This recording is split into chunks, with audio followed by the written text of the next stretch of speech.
sebuah pendekatan. Jadi kemungkinan juga bisa X1, X2, T, T atau X1, X2, T1, T2, T1, T2.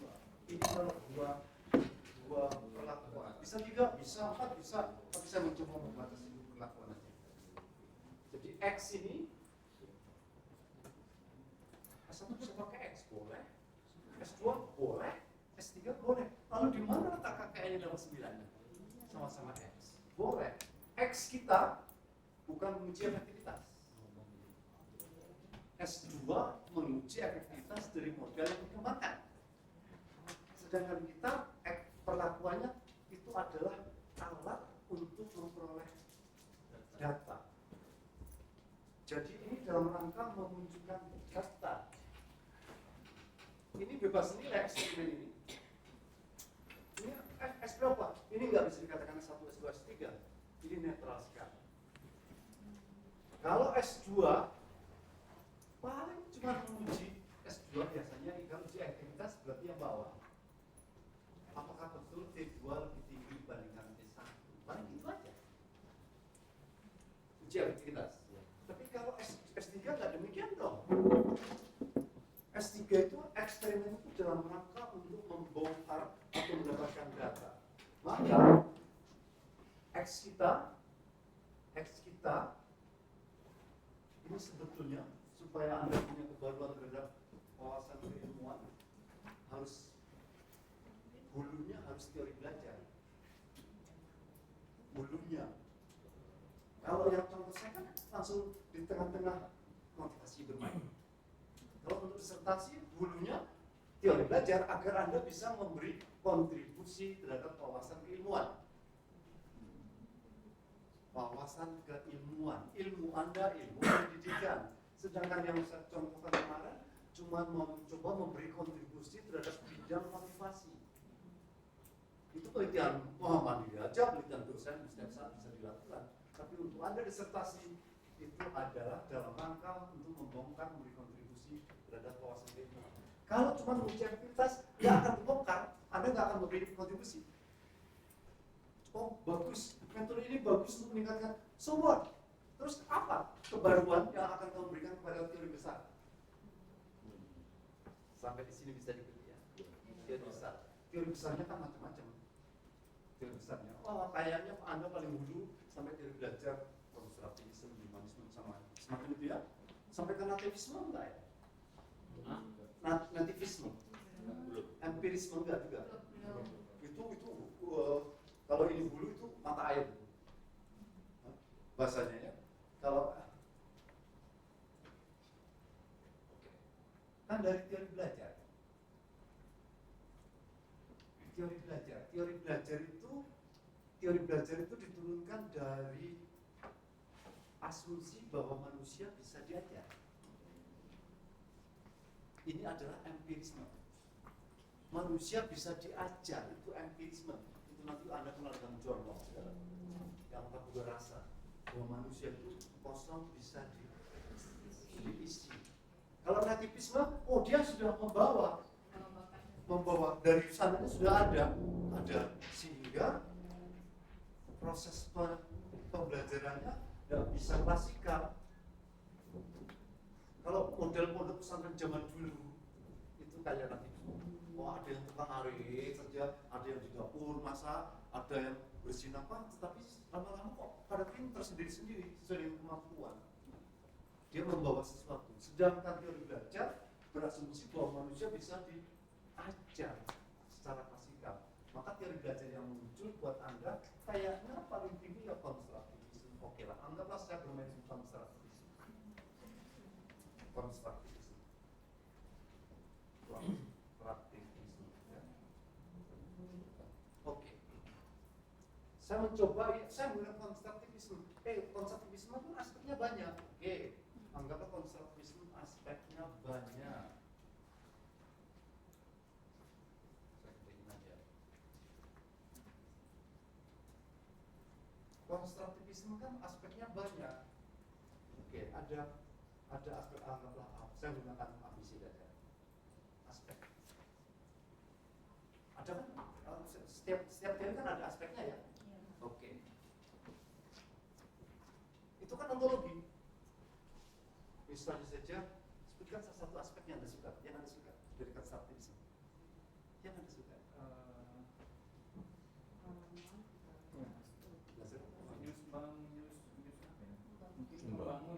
Membangun berbasis pengalaman melampau atau dari pengetahuan yang dia punya ya. Oke, anggaplah itu yang A. Setiap orang kan berbeda.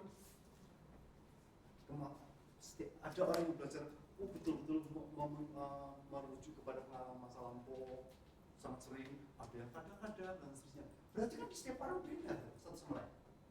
Perbedaan ini adalah variabel. Maka kalau saya mempunyai aspek ini harus saya jadikan variabel. Harus terukur. Dan kalau variabel, mengukurnya pasti angka. Statistik kok. Beda dengan yang kualitatif.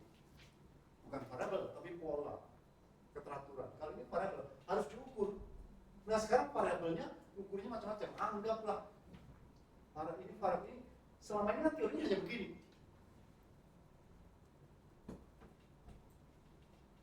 Terus Anda mau ngajar, katakan ngajar apa ya? Teori ini dikembangkan untuk ngajar bidang apa Bapak? Bidang apa? Bukan ngajar. Matematika ya? Oh, anggaplah pendekatan ini untuk mengajar matematika.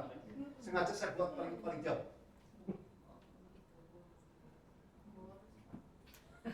Karena akan saya isi di sini. Ini isinya panjang. Ya, ini variabel. Mari kita baca teori. Mari kita bahas. Berarti kita mencoba membaca tentang teori ini. Teori ini kan begini isinya. Tapi kan ada teori lain bahwa yang mengatakan kalau ini terkait sama ini. Nah, panas saya itu berbasis teori ini.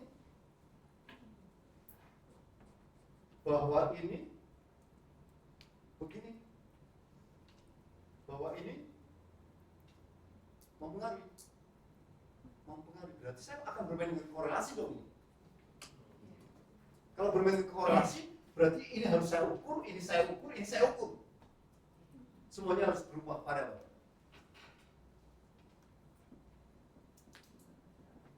Ini kan baru proses mengajar saya. Banyak sekali mungkin juga disertasi walaupun saya tidak suka. Mengembangkan model langsung diuji efektivitas. Oh, perjalanannya panjang ya. Nggak bisa dong dari pengalaman lalu langsung mempengaruhi nilai matematika. Terlalu lompat jauh. Berapa pagar yang harus dilalui? Bisa diikuti ya?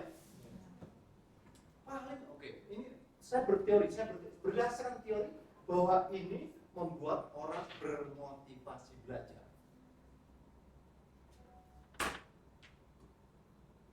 Motivasi.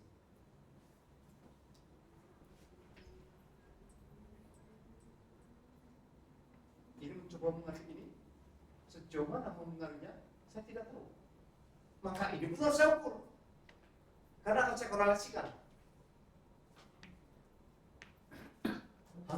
Harus ada angka yang harus saya dapat untuk mengidentifikasi motivasi sebagai variabel. Saya pun, motivasi langsung enggak, masih jauh. Motivasi membuat orang belajar. Berarti di sini ada aktivitas belajar. Aktivitas belajar. Aktivitas itu yang akan membuat pengambil prestasi. Aktivitas ini bukan ini. Ini baru motivasi. Motivasi mendorong ini. Berarti ini barang juga ada panahnya ini.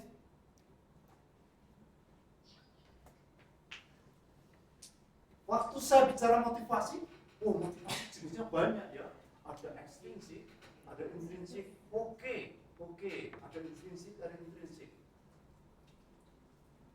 Panah lagi.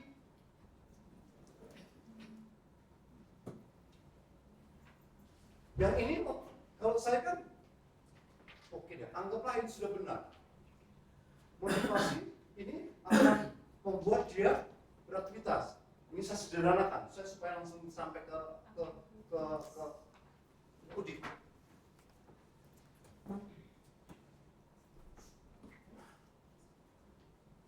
Lihat.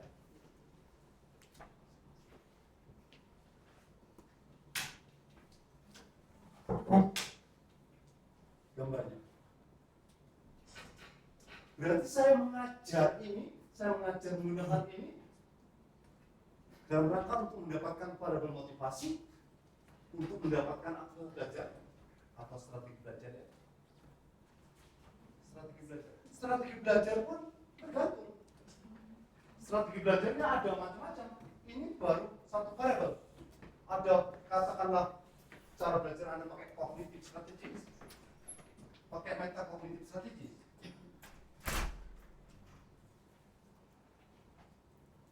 Sejauh mana kognitif itu mempengaruhi ini dan sejauh mana mempengaruhi ini?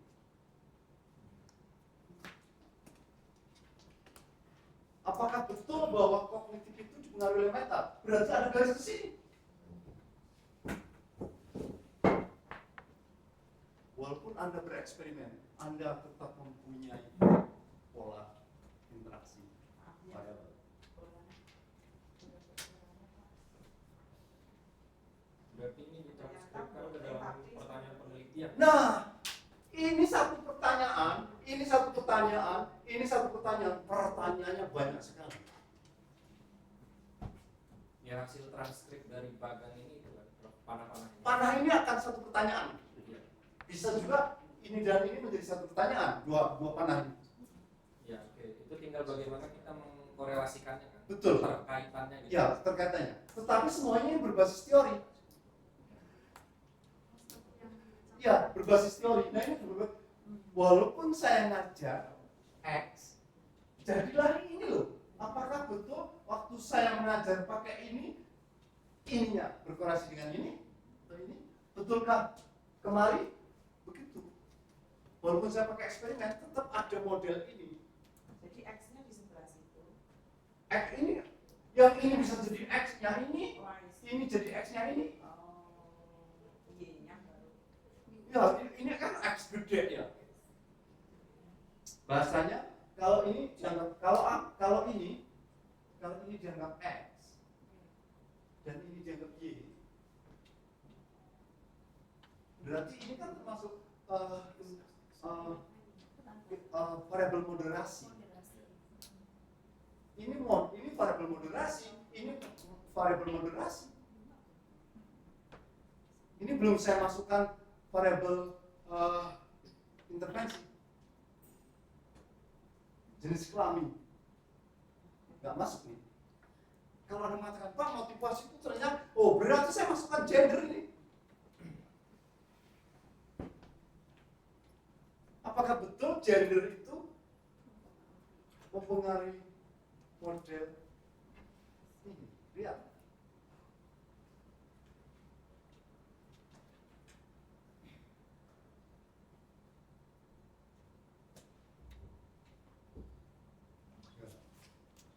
Paham ya, sudah mulai ya. Jadi kok ujuk-ujuk mengembangkan langsung diuji efektivitas, waduh, mereka semua. Kalau ini ada kontribusinya. Kalau ternyata ini, satu ini aja, anggaplah yang satu ini ternyata terbukti berkorelasi, dan yang ini ternyata tidak berkorelasi,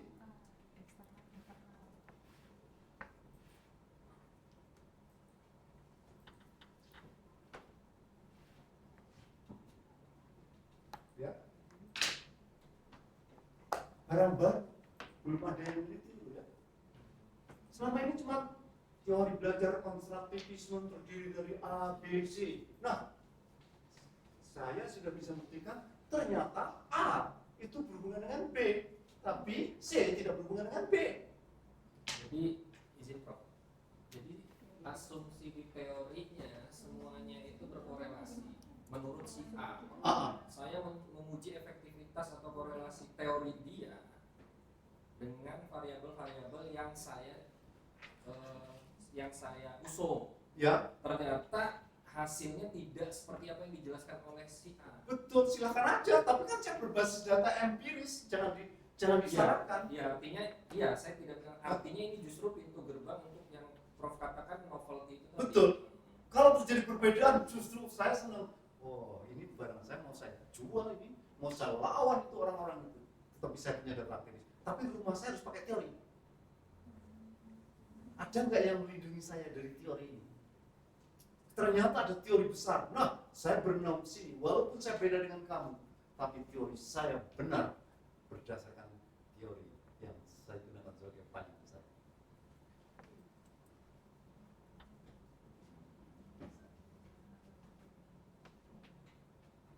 Sudah mulai kerasa S3-nya ya? Sudah mulai sadar, oh saya sekarang sudah mulai kerasa akan ke S3. Dan itu aja sekarang minimal itu. Selama ini kan bingung mau apa, saya mau apa. Mau yang ini, mau yang gambar. Oh, S3 ya inilah. Mengembangkan model berbasis konstruktivisme, ada ABC-nya, lu kok langsung diuji ini. Kok lulus Pak dosen? Oh lulus saja, yang penting promotornya meluluskan, kemudian bisa. Tetapi Anda harus memikul beban sebagai seorang dokter. Bebannya itu yang berat. Kalau lulusnya mungkin nggak terlalu berat. Promotor, penguji mengizinkan Anda lulus, tapi beban sebagai seorang dokter ketika dia berpikir filosofis, ini yang harus saya pikir.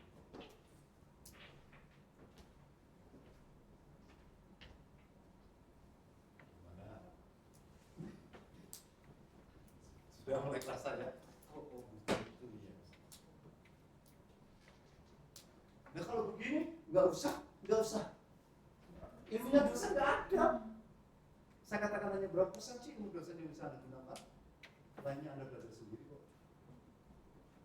Maka saya tidak mampu mengajar, saya mampunya cuma membuat Anda belajar. Gimana? Agak terpukau kan? Oh gitu ya. Kok saya semakin takut melihat Anda terpukau. Gimana? Gimana? Gambar ini mungkin nggak Pak di sini ada yang lain? Mungkin sekali. Nah itu Prof, maksud saya mau saya tanyakan. Ada di sini. Ketika kita empirik data tadi membuktikan bahwa teori itu hasil ini hasil korelasi kita kita debat tadi Prof. Artinya kan ada barang baru di situ. Barang barunya akan kita letakkan apa yang ada dalam asumsi kita untuk mendebat itu kan gitu Prof. Betul. Karena kan nggak hanya sebatas itu. Oh, iya. Dalam kajian S3. Kalau hanya membatas korelasi aja, Ya.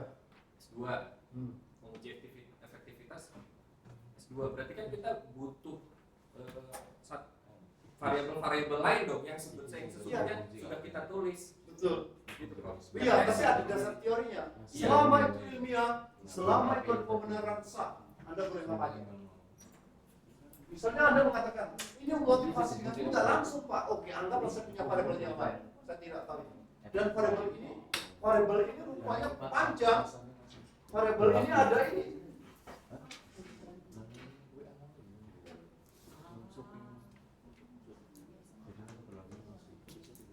Ya. Kalau memang saya menemukan variabel ini dan ini ada 4 unsur. Enggak fokus ke dalam saya, 4 unsur. 4 aspek. Berarti ada panah baru dong.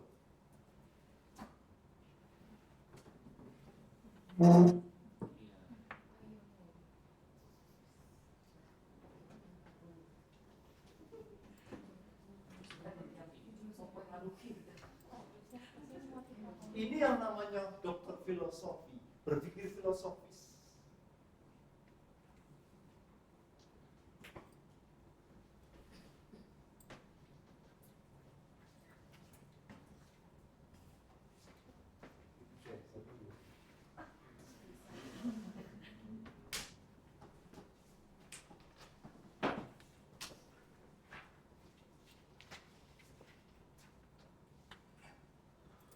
tampaknya berikutnya kan akan bermain-main dengan uji korelasi dan uji komparasi, uji beda. Kayaknya saya hanya sampai membongkar sampai di sini. Berikutnya nanti Prof. Sugeng sama Prof. Sasjita. Jadi ya, titik-titik ini ada banyak titik ya. Coba saya buat berapa titiknya ya. Oke, antara 1, 2, 3, 4, 5, 6, 7, 8, 9, 10, 11, 12, 13 pun bisa ada lain. Matematika kan bukan matematika. Matematika kan tesnya itu kan bukan hanya tes. Saya sebutkan berapa jenis tes dalam matematika yang Anda tahu saja. Kalau Anda membuat tes, saya akan membuat tes matematika. Apa model itu? Ya suka-suka nggak bisa suka-suka, harus ada domain. Saya akan mengukur domain ini dan domain ini. Kira-kira apa domain apa? Enggak, keterampilan matematis atau kemampuan. Ya? Komunikasi, ada alat ukurnya, oke, komunikasi matematis, penalaran, ya, ini ada garis-garis ini lagi. Jangan-jangan strategi belajar kognitif hanya berkorelasi dengan kemampuan apa, tapi tidak berkorelasi dengan kemampuan apa. Temuannya. Jangan-jangan strategi belajar metakognitif hanya berkorelasi dengan kemampuan apa, tapi tidak dengan kemampuan apa. Wah, itu baru semua itu. Loh, ini semuanya kebaruan ini. Selama ini kan ibu nggak ngeh ya bahwa strategi belajar kognitif ini kira-kira dampaknya kemarin kan belum ada bukti. Hanya data ibu yang akan membuktikan nanti variabel ini ternyata berkorelasi dengan variabel yang mana. Belum ada dunia.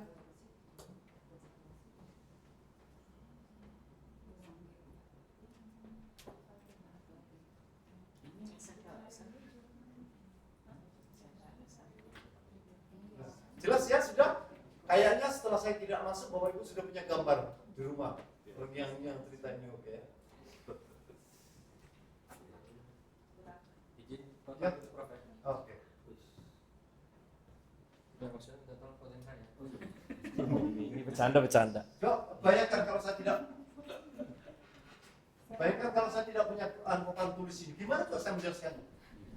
Di YouTube Papan tulis kecil itu nggak mungkin dong. Maka dari dulu saya mau bermimpi dikasih ada papan tulis gede ini. Gara-gara ini loh. Gara-gara kata 25, Bro. Jadi novelty kita terhambat papan tulis. Karena orang dalamnya di sini, Bro. Saya minta paling pindah ke sana ya, pindah ke sana. Di sini saya perlu ini karena saya memang tidak bisa bekerja pakai komputer. Saya bisanya begini. Gimana? Sudah ada gambaran ya? Iya. Minimal sudah OO. OO-nya sudah muncul. Ada rasa gelisah, Bro. Bahwa isinya ini Bapak Ibu yang menentukan isi sini.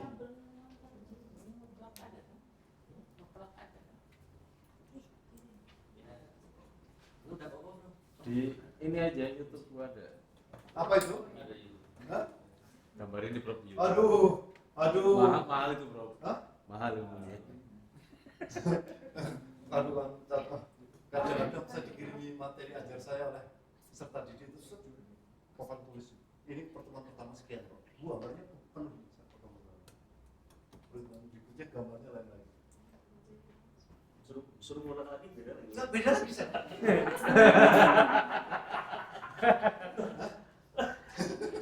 Karena saya nggak punya sesuatu yang saya persiapkan. Berarti jargonnya everyday is novelty.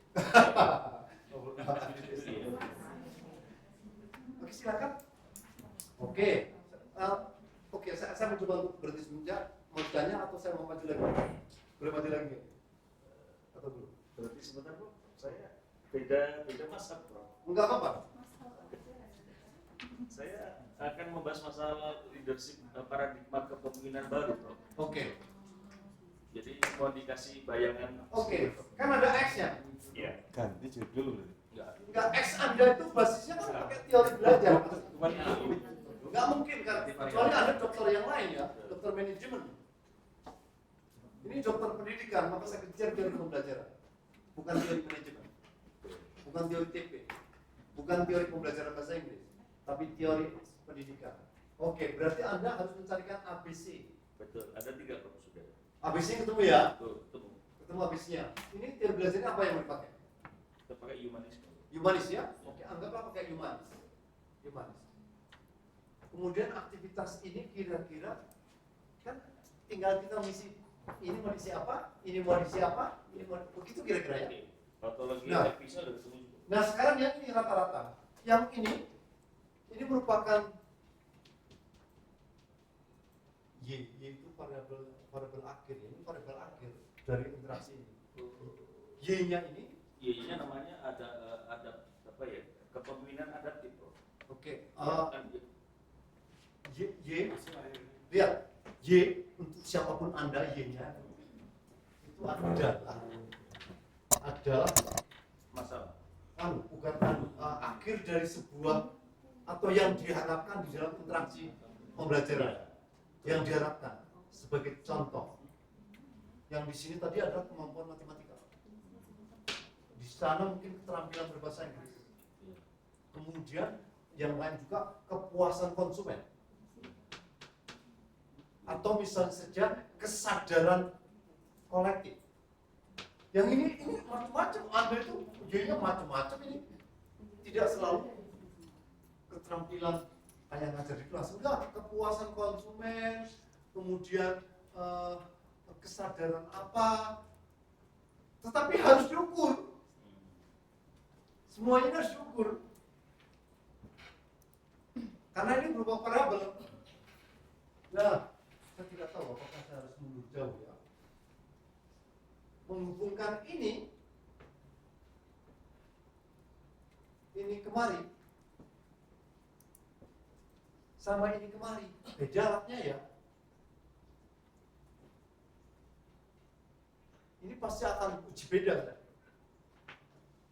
Apakah ada perbedaan? Bukan apakah ada hubungan antara jenis kelamin sama motivasi, nggak gitu. Apakah ada perbedaan antara pria dan wanita terhadap motivasi? Berarti ini uji beda, sedangkan ini uji korelasi. Nggak perlu saya jelaskan panjang ya ini ya. Ini sederhana, ini variabel sederhana nih. Atau masih bingung kan ini kalimat saya terakhir? Sudah kan ya? Ada pasti ya? Ada nominal, ordinal. Ini kayaknya kalau kecuali ini saya bermain dengan ordinal ya. Kecuali di sini. Ini pasti interval. Tapi bisa ordinal. Kepuasan konsumen ordinal. Dari sangat puas dengan sangat tidak puas bisa. Tapi kalau matematika angka 1 sampai 100. Yang ini. Jadi cari aja humanisme aspeknya apa, diukur variabelnya. Sampai di sini bisa diikuti, saya kembangkan ke bagaimana mengembangkan variabel. Boleh. Ya. Gambar ini satu sementara ya. Kelas ya. Sudah ada videonya, bro. Ya? Sudah ada videonya. Kadang-kadang kalau saya lihat video saya, waduh nggak enak juga saya.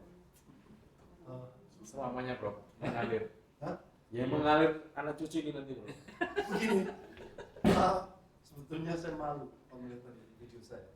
Saya ngajarnya kok seperti orang Belaga gitu. Itu perasaan profil. Kita kadang juga Maksudnya ya, kan saya sebenarnya nggak pede. Aduh. Kalau anak saya melihat pasti dia ketakutan bapak ini. Ada lagi, oh begini ya kalau om ngajar ya. Kayak orang pinter ya, bro. Saya itu aduh, karena selama ini saya mencoba untuk melihat orang Bisa Tapi saya lihat orang berceramah mengajar itu nggak model saya kok, itu dia oh, ada catatannya disampaikan ini kan catatannya tidak ada. Oh, oke, anggaplah variabel. Tadi apa? Humanisme apa variabel? Humanisme. Oke, sementara saya berdiri di sini, humanisme. Apa yang mau dikembangkan? Satu aja. Aspek humanisme itu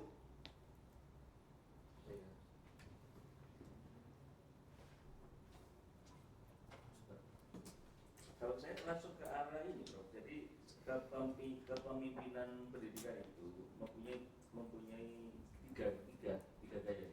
ya, oke. Ada 3 gaya. Jadi ada interaksional, ada transformasional, ada distribusi gitu. Oke, anggaplah. Jadi menempatkannya di mana, Prof? Oke, anggaplah tadi ada interaksional ya, Ada interaksional, ada transformasional, ada distribusi. transformasional, Ya, dan itu punya teori semuanya. dan apa ini? Dan distribusi. Distribusi. Kepemimpinan kolektif lah bahasanya. Oke, distributif ya. Teori semuanya. Lihat, ini mau saya jadikan variabel. Nah, itu maksudnya. Saya belum mengejar teori belajar di mana. Saya akan baru menemukan interaksional, transformasional, dan distributif. Interaksional berarti melibatkan pihak lain, orang lain gitu. Interaksional itu jadi arahnya ke dia fokusnya ke mutu, Bro. Jadi seorang leader itu arahnya ke mutu pembelajaran. Enggak, tapi interaksional sendiri apa konsepnya? Konsepnya di Harus ketemu dong. sudah. Semuanya ke mutu pasti.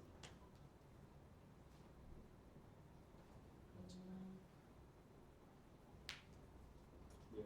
Kalau dalam teorinya arahnya ke mutu pembelajaran. Ya ini juga untuk pembelajaran semua loh ini.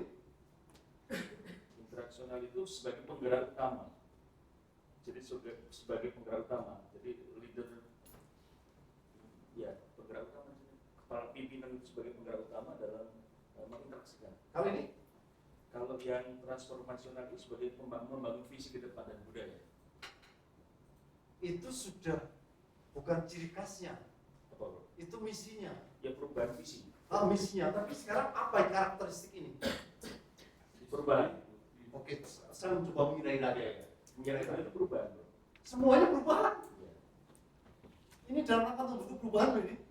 Perubahan dari anak buah, dari apa namanya? Anak buah itu namanya apa kalau di dalam kepemimpinan? Bawahan lah ya. Ini semuanya kan ada kebawahan. Distributif. Coba saya akan mengira-ira aja. Distributif itu artinya otoritasnya dibagi. Ya, Itu kira-kira ya? kolektif kolegial misalnya. Kan begini, Ya. akan dibagi. Sedangkan interaksional itu begini. Saya pakai gambar aja deh. Ya, ya. Kalau yang ini begini. Saya pakai gambar. Definisi saya pakai gambar ya. Tolong dibaca. Saya balik. Ini dia. Oke. Anggaplah saya pakai ini. Berarti kira-kira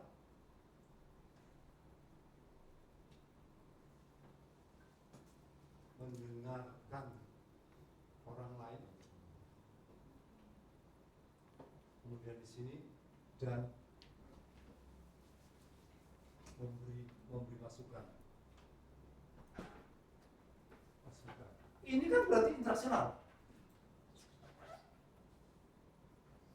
Kalimat ini Ya. sangat sering, tidak pernah, jarang. Jarang.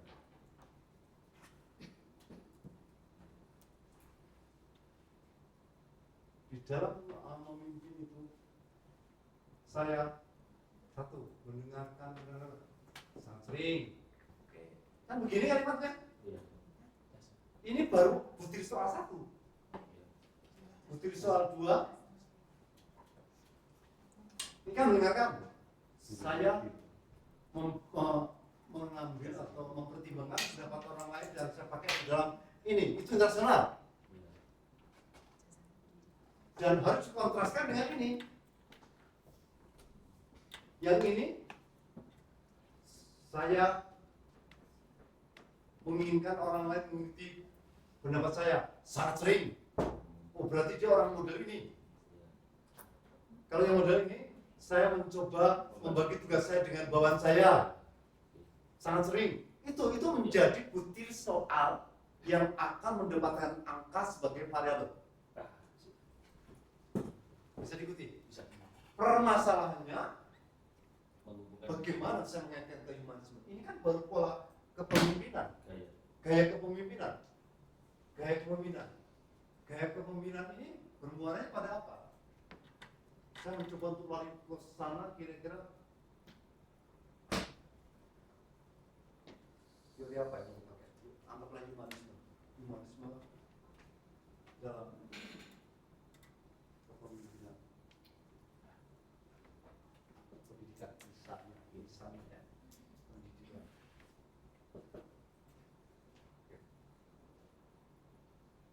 Anda bermain dengan ini, tapi nanti ketemuannya betulkah humanisme? Di antara ini mana yang humanis? Yang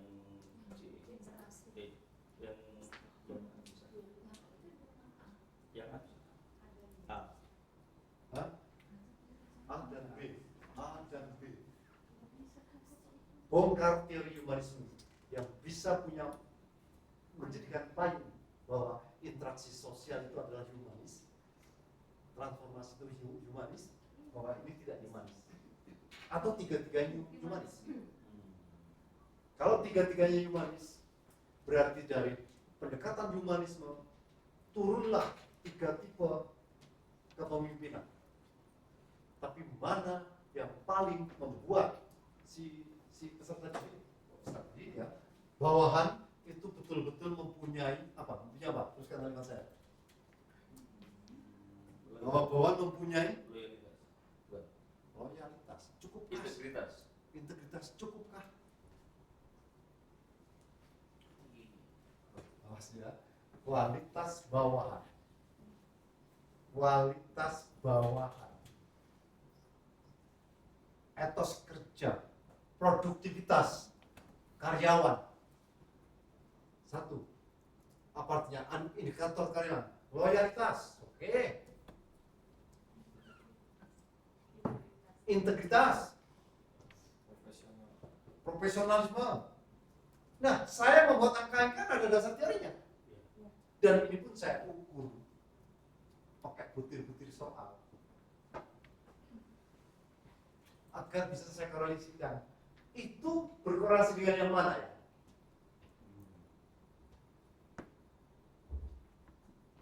Garisnya, garis ini, garis ini, garis ini, ya. Banyak sekali ya. Ya. Korelasi.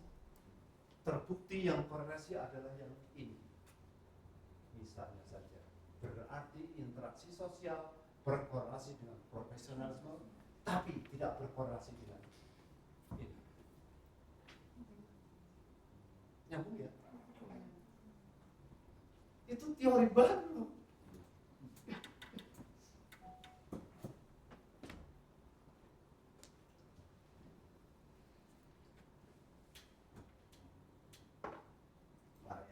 Nyambung tapi belum punya barangnya ya. Enggak apa-apa. Yang penting nyambung dulu. Saya belum punya barang. Paham ya? Nah, ini semua saya ukur. Anggaplah saya oke, untuk sementara saya lari ke sini. Saya punya kualitas karyawan yang isinya adalah 3 variabel ini. Anggaplah bahwa saya akan mengukur. Berarti saya mempunyai di sini 10 butir soal, berarti ada 30 butir soal yang akan saya kembangkan. Ini kan saya belum ke lapangan. Setelah ke lapangan saya solusi, masuklah data saya. Betulkah alat ukur ini reliable?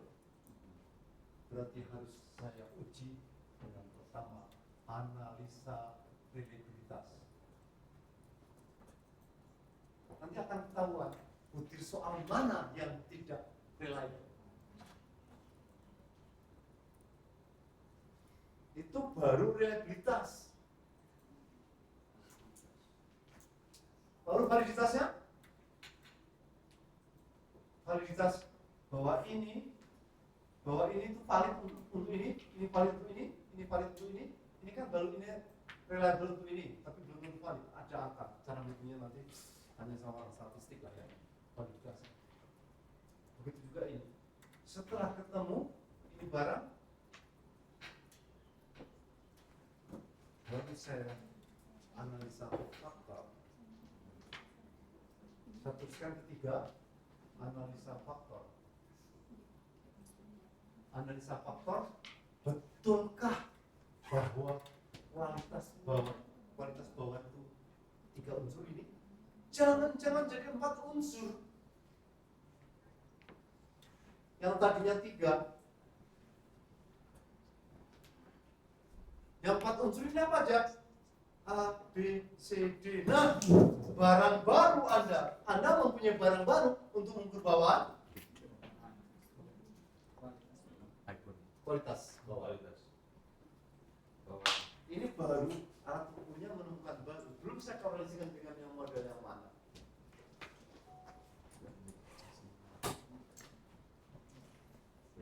Gimana? Ya. Ada gambarannya? Sedikit. Oke. Biar. Ya. Tadi rumah kalau sekarang ada gambaran sedikit. Oke. Tapi nanti pelan-pelan kan nunggu Ya. makomnya ketemu. Iya. Makom Ibrahim. Gimana? Ada pertanyaan lagi? Siapa yang bingung? Prof, Ya. ini kan dengan punya Mbak Fika itu mirip ya?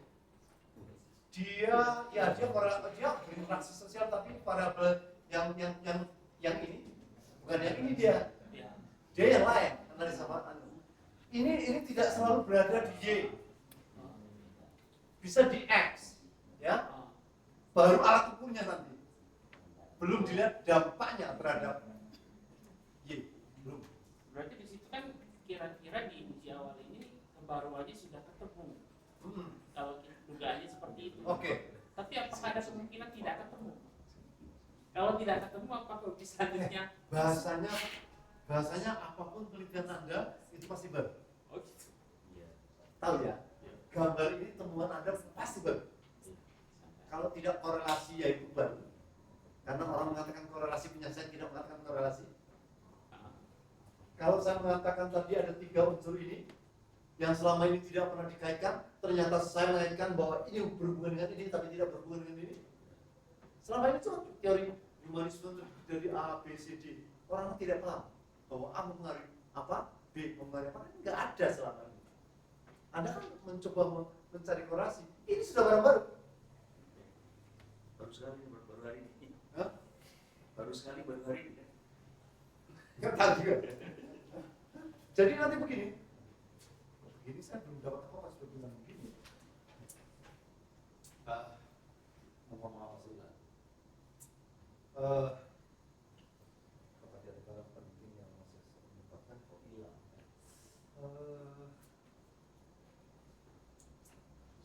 Selama ini kan kita belajar konstruktivisme itu aspeknya ini, humanisme ini, tapi kan tidak punya data empiris. Nggak punya data empiris, itu kan teorinya orang berasumsi. Mereka berteori, dia tidak berdasarkan data empiris. Betulkah dia pakai kualitatif menemukannya, atau cuma mimpi aja ditulis? Saya juga bisa berteori kok pakai mimpi, nggak usah pakai kualitatif. Paham ya? Buku itu kalau lihat teori pembelajaran oleh si A, ini adalah begini-begini. Itu orang ini mimpi atau pakai kualitatif? Nggak tahu. Imajinasi. Itu udah saya tulis. Nyambung ya? Bahaya ya. Tapi bisa nggak bro? Imajinasi itu? Bisa aja. Kenapa nggak bisa berimajinasi? Di era itu Nggak Sekarang aja saya bisa berimajinasi menciptakan teori baru. nggak dituangkan dalam tulisan tersebut. Boleh. Dan nggak ada data sekian persen boleh, tapi nggak boleh disertasi. bukan disertasi tapi itu buku Gagal deh. rujukan. Kalau ada buku Gagal mimpi rujukan, deh. itu semuanya kan begitu ya, bernarasi buku rujukan itu. Dia bercerita, dari mana dia dapat ceritanya? Behaviorisme dari bos, gitu kan? Nah, kok bisa menjadi begitu ceritanya? Saya kadang-kadang agak lelah dengan dunia ilmiah.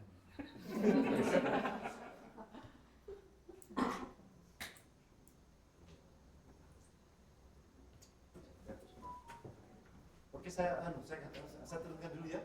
Panjang dulu ya. Jangan ya, bro. Saya terangkan dulu. Panjang dulu gini. Ilmuwan seluruh dunia, termasuk kita bersama, itu sudah kena doktrin.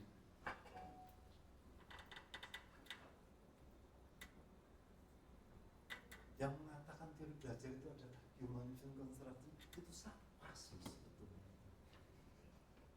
Kok kenapa kita menjadi pengikut mereka? Doktrin kita itu sudah, saya masuk teori konspirasi. Waduh, saya ketahuan anunya, ketahuan aslinya kalau saya beranu teori konspirasi. Kita itu sudah masuk track seluruh dunia oleh sebuah agenda dunia yang tak terbaca oleh siapapun. Namun ya, yang paling sederhana ini contoh. Ini semoga Bapak Ibu tidak menuduh saya sebagai pembenaran. Ini ada anak saya orang sehat, saya tak nyebut pelan-pelan. Karena ini nanti juga anak saya. MPP bro ya. Semua dokter harus tahu mutasi. Pasti ngomong jangan rokok. Saya kata Bapak, jangan rokok dokter. Saya kena lagi cerita tentang rokok. Bahaya Pak. Loh, saya nggak ngomong apa. Bahaya. Semuanya siapa yang ngajarin? Mereka sudah kena doktrin internasional. Padahal belum ada empiris rokok itu berbahaya. Aman. Jadi malamnya nggak ikut Tahu? sih. Tolong perhatikan belakang empiris walaupun dengan tikus. Nggak ada. Tapi almarhum ayah saya Pak. Bahasa itu nggak.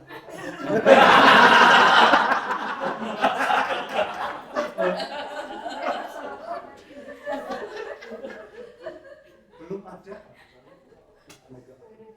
data empiris yang membandingkan antara rokok dan tidak rokok. Rokok itu banyak rokok.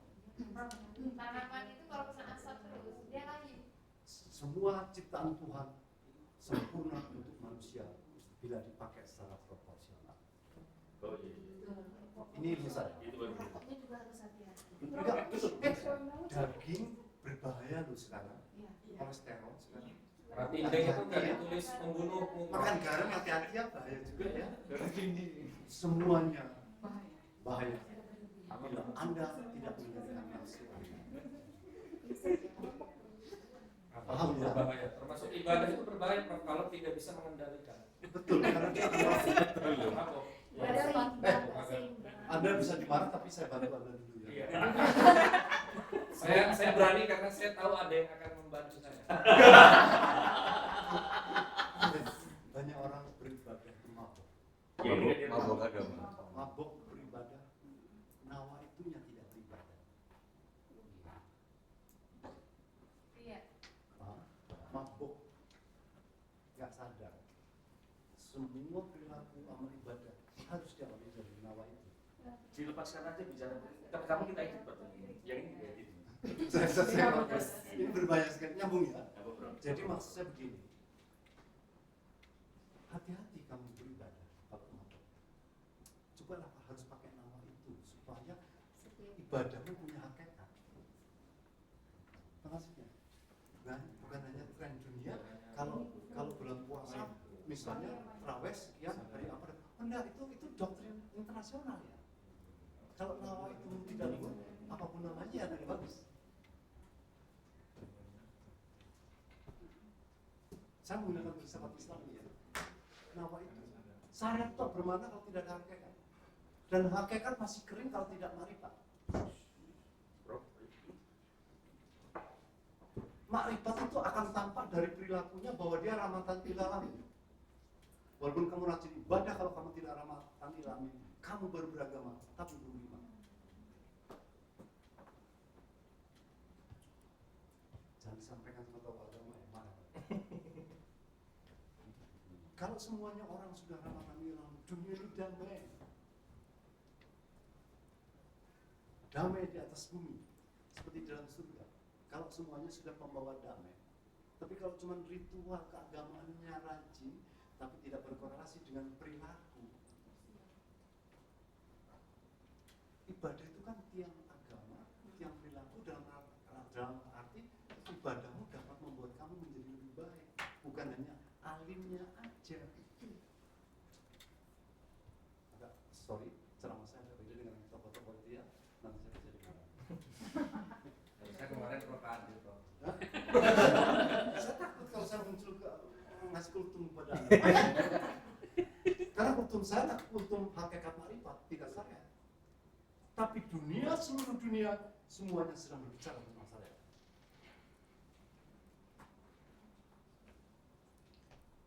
Berarti yang Prof bilang tadi tanggung jawab beban jadi dokter itu udah makrifat ya? Itu sudah marifat. Tidak hanya ada DR-nya di depan itu ya, itu syariat aja ya. Ujian promosi itu syariat ya, tapi tanggung jawab moral itu adalah marifat.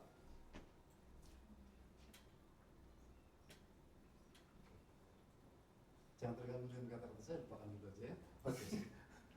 Oke, masih ada lagi yang lain? Prof, mungkin untuk gambaran ke depan, kalau misalnya itu sudah ditemukan korelasinya, lalu selanjutnya Nah, dimaknai.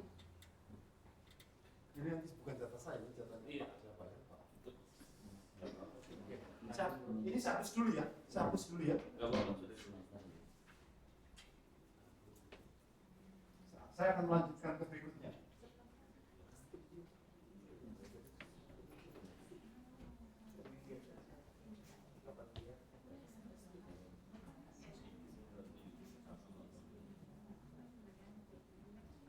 Coba anggaplah pendekatan konstruktivisme itu isinya adalah A, B, C. Kemudian saya membuat butir soal dan saya ukur validitasnya, reliabilitasnya dan seterusnya, sehingga saya punya data dan saya korelasikan antara ini dan ini dengan ini dengan ini dengan ini.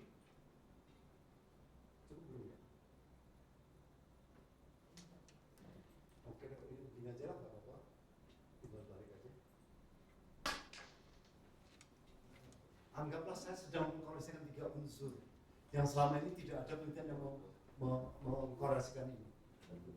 Ketemulah misalnya, ini misalnya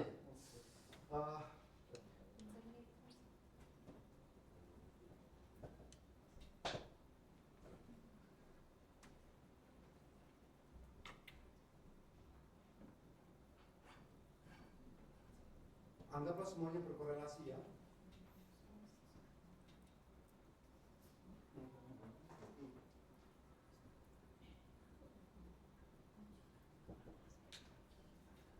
Nyambung dengan hasil korelasi saya. Nyambung ya? Siapa yang nyambung? Mau saya teruskan? Anggaplah datanya ini saya. Ya? Oke, anggaplah datanya ini. Mau saya maknai. Selama ini teorinya cuma mengatakan C isinya A, B, C. Tapi saya sudah melangkah sampai tataran ini. Oke. Dengan kata lain, angka ini A lebih dekat dengan C daripada A dengan B. Oke, satu ya, bisa diikuti ya. Terus B lebih dekat dengan C. Ini berapa 20 ya? C daripada B dengan A ya. Masih ada lagi? Masih ada lagi nggak? C CK sudah? CA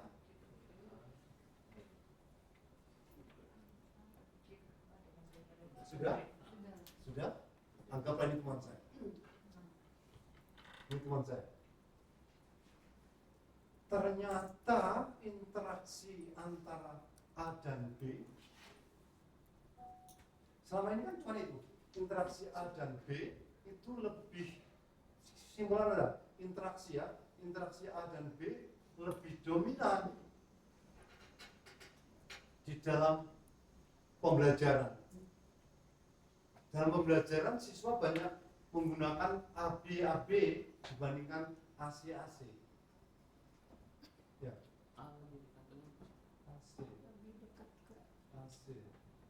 AC, AB. Oke, ini AC ya. Ini AC dibandingkan AB. Oke, berarti kan ini kalau kita berbuat ini berarti ini akan muncul. Kalau kita berbuat ini kurang muncul. Untuk memunculkan C, jadi untuk memunculkan C, tekankan A. Teori baru.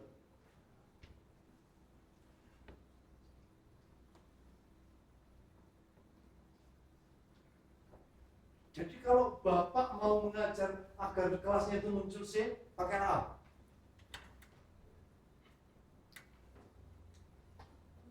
Bisa diikuti? Anggap sekarang saya kasih narasi. A itu anggaplah konsentrasi Anda. Anggaplah konsentrasi Anda. Yang C ini anggaplah gerak mimik saya. Berarti supaya Anda termotivasi, saya harus menggunakan banyak gerak mimik dibandingkan saya memberikan ilmu konsentrasi. Itu barang baru. Ada datanya. Ada datanya. Novelty. Paham ya? Oh, semua dunia itu jadi novelty. Semuanya novelty. Novelty. Ini beliau namanya John Dewey. Mana John? Saya itu kadang-kadang menempatkan diri dengan para ilmuwan itu walaupun memberanikan diri aja. Kita udah ilmuwan kita John Dewey. Dewey aja. Bisa diikuti? Bisa bro. Bisa. Jangan Ini temuan. Kalau kita lihat dari ini yang B ini, ya, belum dikomentari oleh kita.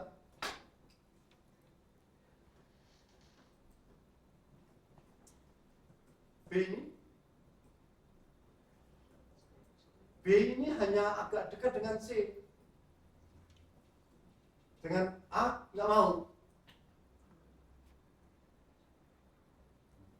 Bisa diikuti di sini.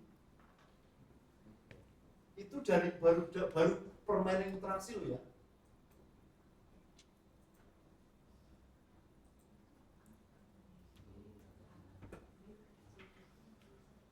Ini orang matematika, saya teman bantu. Saya ini memberanikan diri bermain dengan matematika. Saya masuk sosial ilmiah gitu. Saya masuk sosial ilmiah. Orang matematika harus lebih paham ya.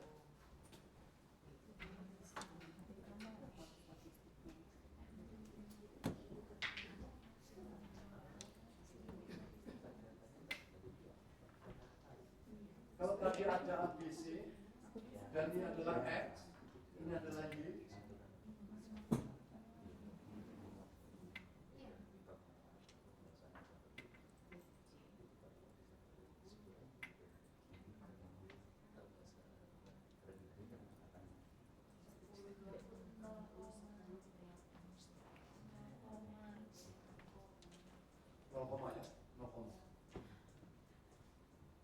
Kalau gambar saya begini ya, sederhana ya. Korelasinya. Saya kan sudah bermain dengan regresi ya. Tolong bantu saya. Oke, tolong bantu saya regresi. Anggaplah bahwa X mempengaruhi Y, X mempengaruhi Y itu sebesar, sudah saya kuadratkan ya.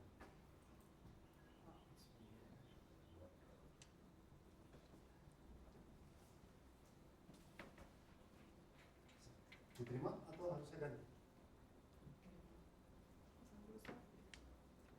ngaruhnya. Korelasinya sih sebetulnya ini.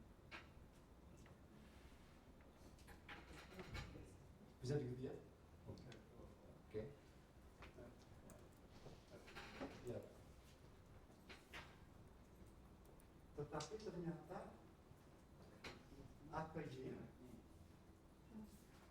itu 81%. B ke Y itu kira anggaplah 20%. C ke Y anggaplah 40%. Apa kesimpulan Anda?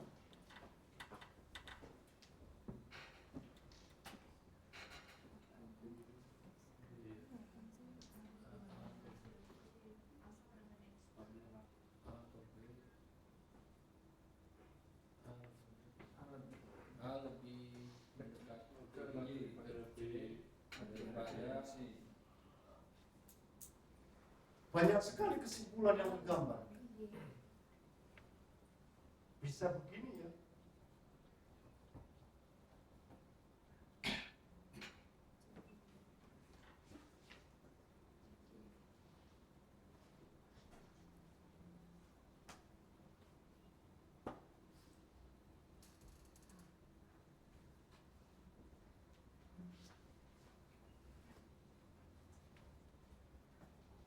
Artinya mengukur A semuanya kena.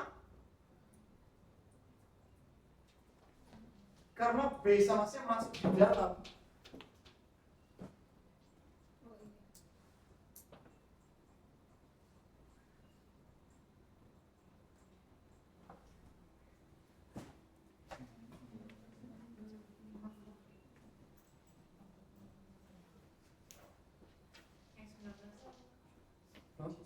Bersih 100.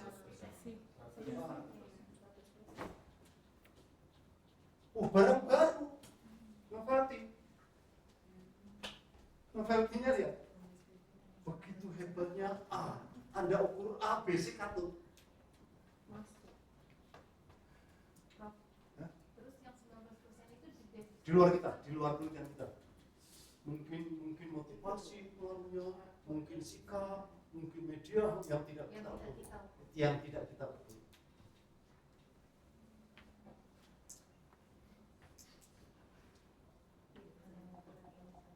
Paham ya?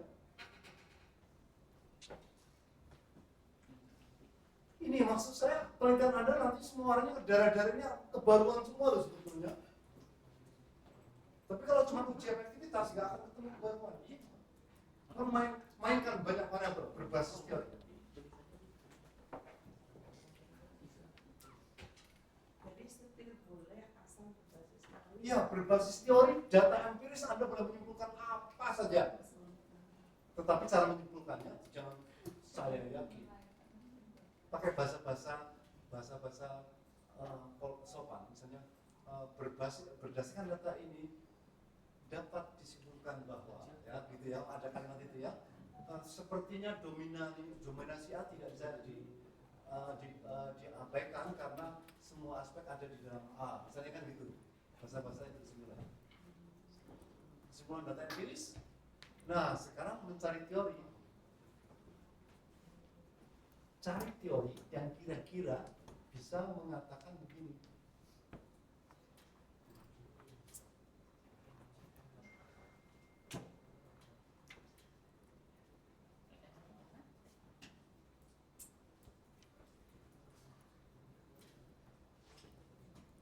Cari teori yang bisa mengatakan ini. Saya pikir dunia itu semuanya ada teorinya. Jangan takut, semua data empiris ada teorinya.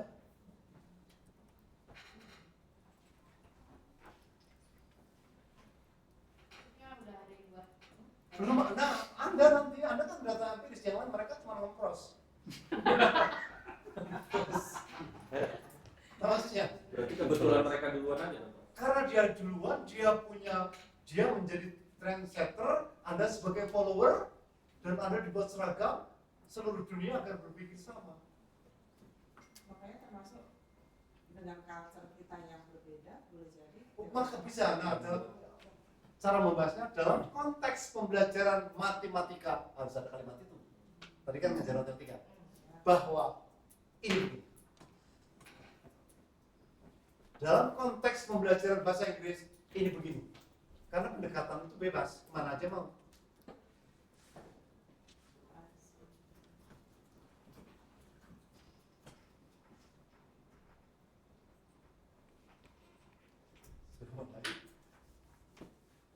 Saya hapus saja dulu supaya tidak terbayang-bayang ya, kita santai.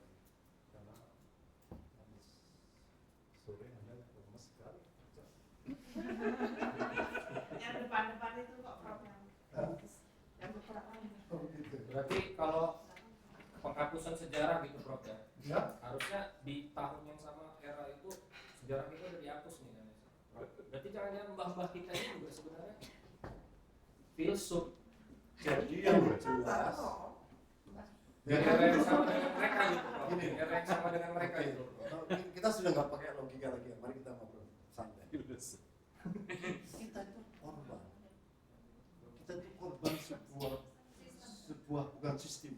Ada sebuah yang saya curigai ini nakal. Ada Konspirasi. konspirasi global.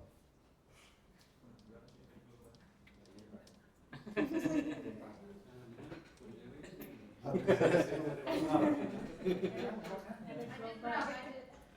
Itu balikan sejarah itu saya curiga ya Prof. Emang iya. Kita itu sudah korban. Desain. Siapa sih yang mengangkat pahlawan kalau bukan kita kita juga? Betul kan dulu mengangkatnya pakai tendensi atau murni? Penguasa mungkin. Ya kita juga. Kita ikut penguasa mungkin. Jadi pertama sejarah milik pemenang, Ya, betul. Betul. pahlawan milik pemenang. Betul. Kalau nenek moyang kita itu bagian dari pemenang ya jadi pahlawan, tapi kalau kalah ya jadi pecundang. Ya. Padahal nenek kakek kita mungkin secara tulus ikhlas betul-betul berbuat untuk bangsa ini kan nggak tahu kita. Tapi kalah. Tapi kalah.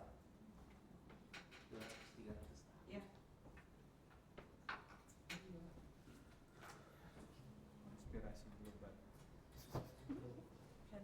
Saya sudah ngomong soal dulu, saya agak penasaran mencari siapa sih global itu yang global itu siapa aja? Kan ketemu yang Kenal nggak Pak?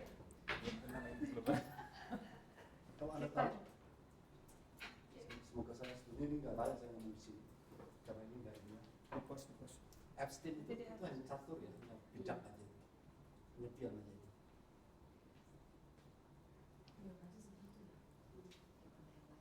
Tapi yang kecil itu Gimana rajanya?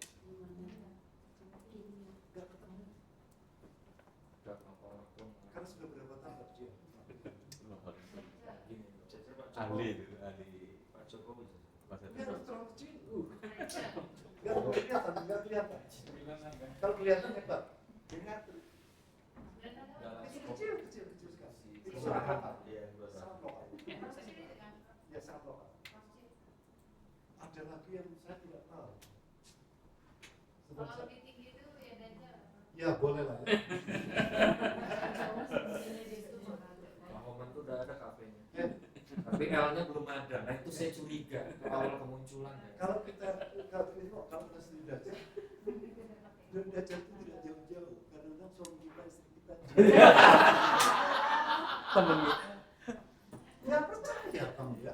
Cuma nggak kelihatan ya Bro? Yang matanya juga sama. Kasat mata itu. Selama ini kan Anda melihat yang mana Dajjal, yang mana ini. Suami saya mata dua. Gitu. Dajjal itu kan belum mati dari sisanya. Itu kan cerita. Kisah. Itu kan teori konspirasi, kita suruh meyakini kalimat itu. Iya. Itu teori konspirasi, kita suruh meyakini kalimat Dajjal. Itu konspirasi loh itu. Anda aja korban konspirasi nggak tahu. Nah. Maka saya menyarankan kalau Bapak Ibu itu beragama, tolong betul-betul beriman ya, jangan sampai korban konspirasi. Supaya tidak tersesat. Betul-betul beriman. Jangan korban konspirasi ya.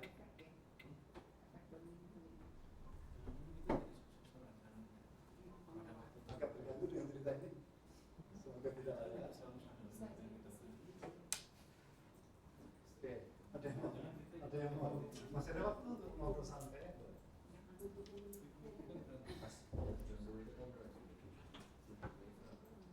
Nah, riset Prof itu nggak percaya dengan grand teorinya apa Pak?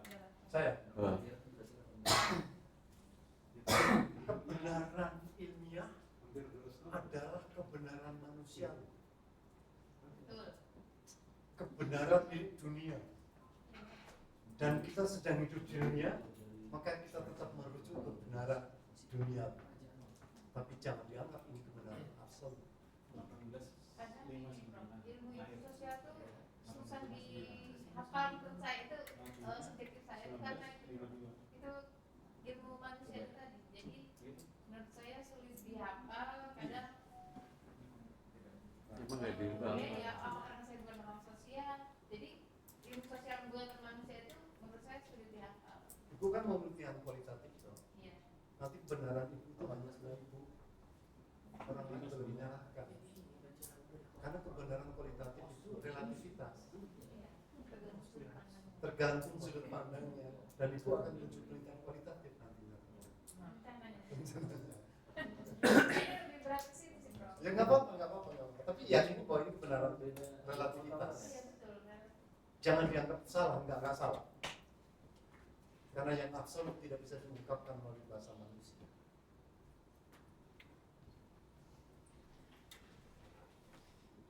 Maka nggak usah berdebat tentang kebenaran. Tapi carilah kebenaran untuk dirimu. Nggak usah diperdebatkan. Masih ada yang lain? Ngobrol kosong? Boleh. Terlalu stres. Oke, siapa yang mau mancing ngobrol? Ibu. Saya suka dengan wanita, di sana silakan. Ya nggak mungkin sekali belajar. Enggak, maksud saya idenya Pak Ibu. Biasanya novelty berangkat dari keresahan, silakan Bu. Kan masalah. Tunggu pada saat.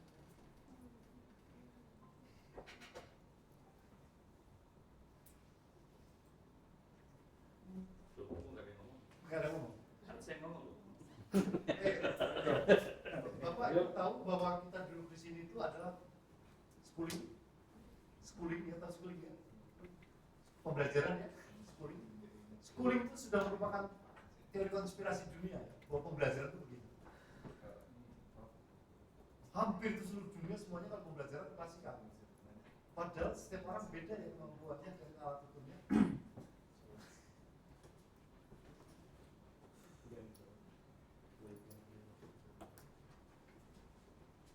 Oke, nggak ada yang bertanya, nanti pertemuan berikutnya. Saya dulu bro. Nggak ada silakan teman-teman bro. Berapa? Iya. Wajib Bu. Saya dulu ya. Yang lagi viral 2 minggu ini kan ada semacam penelitian dari profesor di Amerika itu.